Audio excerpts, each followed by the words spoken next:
Tonight at 5, outrage.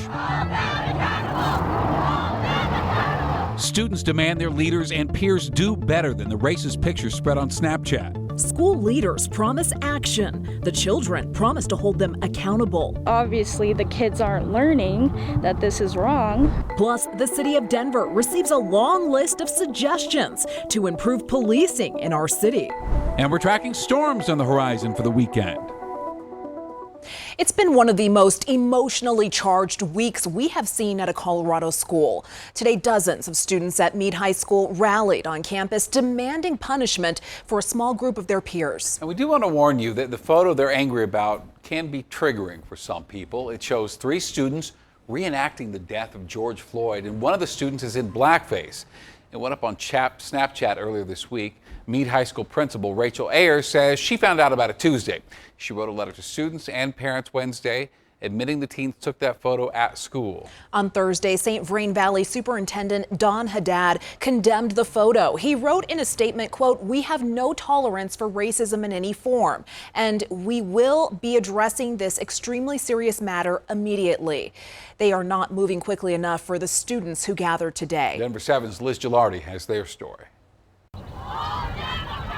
Students marched around Meade High School, standing up against a disturbing photo that quickly went viral on social media. It says racist acts should be taken more seriously. This image taken on school property shows students reenacting the death of George Floyd, with one student in blackface. Simone Underwood, a senior, joined her classmates in expressing their outrage. Like other students we talked with, she doesn't feel like the school is doing enough to take action against the people who were involved. I think there's just a lot of students who don't understand that what they're doing is wrong. Like, I feel like they understand what they're doing is wrong, but they think they can get away with it. Kara B said it hurt to see one of her peers in blackface, and she wants that person to know how it made her feel. That's mocking my friends and family. As a black person, it's not okay to see people taking that as a joke and making it funny, because it's not. The school principal and St. Vrain Valley School superintendent condemned the photo, but by then it had been widely shared.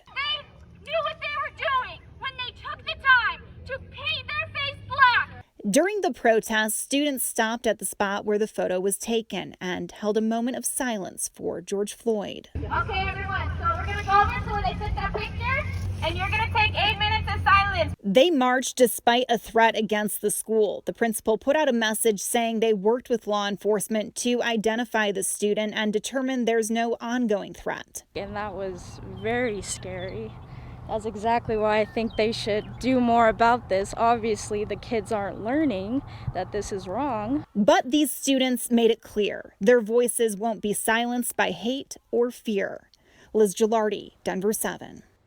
Every student, administrator, and parent we spoke to agreed this picture is not okay. The social media behavior is not okay, and we know many parents out there who are worried about what their teenagers are doing online. Experts say you have to be involved.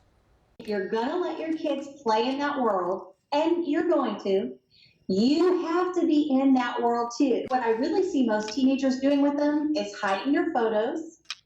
And when a parent says you can't have social media, what they're doing is they're hiding the social media in the vault apps.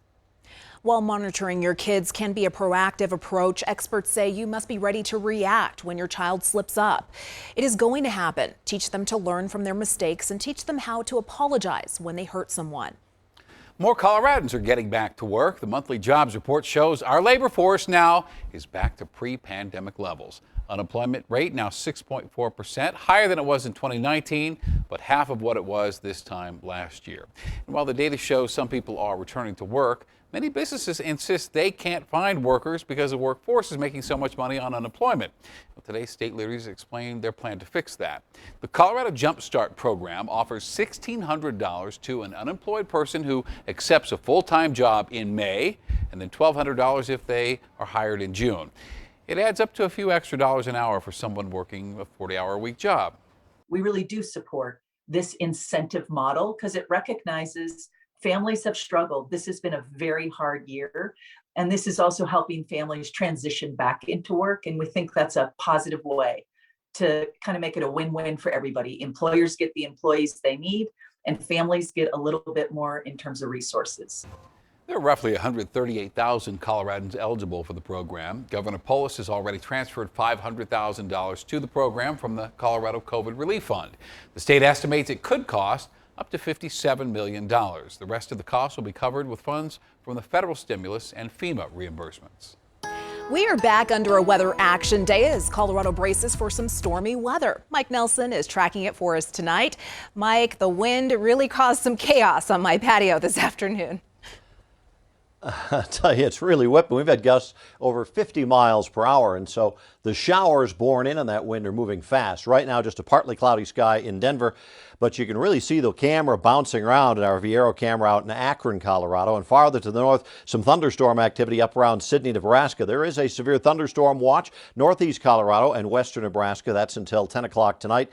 Denver is not in that watch, but watch how quickly those showers are racing toward the north at about 40 to 50 miles per hour. Farther to the south and the west, they've had snow down in the San Juan Mountains. There is a winter weather advisory in effect there until 8 o'clock tonight. And earlier today, down in Durango, they had over an inch of rain, which certainly came in very, very handy. This is the severe weather outlook for tomorrow. It's going to be a very busy day. Likely we'll see some severe storms with large hail and possible tornadoes. So very windy conditions. Tonight, the severe weather threats northeast of Denver, but we're going to see a bigger threat coming up, it looks like, tomorrow afternoon. Thank you, Mike. The state has given more than 5 million vaccine doses to date. Today, leaders laid out a new plan to reach the people who are holding out. First, the days of no dose goes to waste are gone. The state is now clearing providers to open vaccine vials even if they don't use every dose. Vaccine providers are also allowed to keep open vials for 2 weeks. Previously, they had to throw out anything that wasn't used within 3 days. The state will also lean on smaller providers like primary care doctors and urgent cares as they try to get more people vaccinated. Doctors are encouraged to offer vaccinations to anyone who comes into their office, even if they're just accompanying a patient. Everyone survived this crash on I-70 in Newcastle earlier today, including a child. It did shut down the highway for several hours. CSP tells us the driver of a cement truck crossed a median and hit that pickup truck head on. Both drivers had to be taken to the hospital. They're in critical condition tonight. And there was a child in the truck who also is in the hospital with serious injuries, and that child's age was not provided. It's been almost a year since we saw police and protesters clash in downtown Denver days after the death of George Floyd. The city of Denver faced tough questions after a night of pepper balls and arrests. They quickly responded by announcing they would cut down on their use of force at protests. Then they announced a long-term response in the form of a public safety task force. And today, months later, we're seeing the results of that task force's work. More than 100 recommendations for how the city of Denver can transform its police department and better respond to community needs. Here is Denver7's Megan Lopez.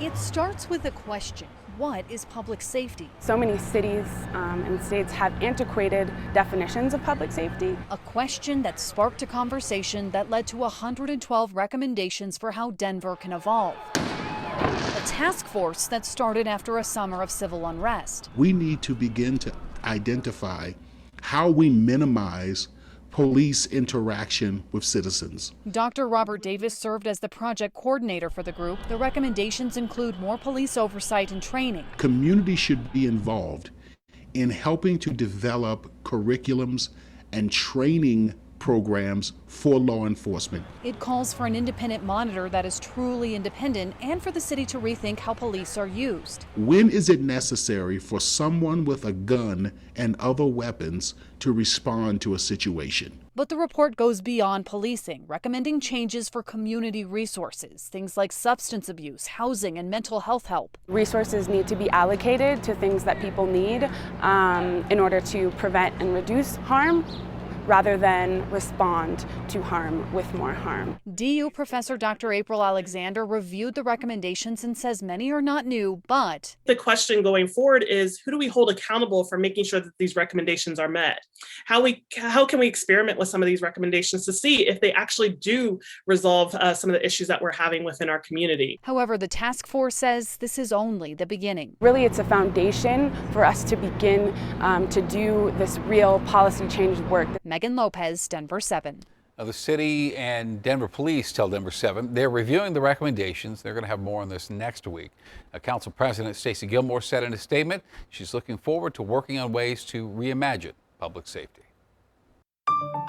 Next at 5, Mile High Shift. It's one of the most expensive transportation projects in state history, and it's taking a giant step forward at 10 o'clock tonight. We're looking at pros and cons. Plus, we continue our 360 look at school dress codes. Sexist or necessary? Along with the winds, it's been warm, and that's helping to stir up some of those thunderstorms.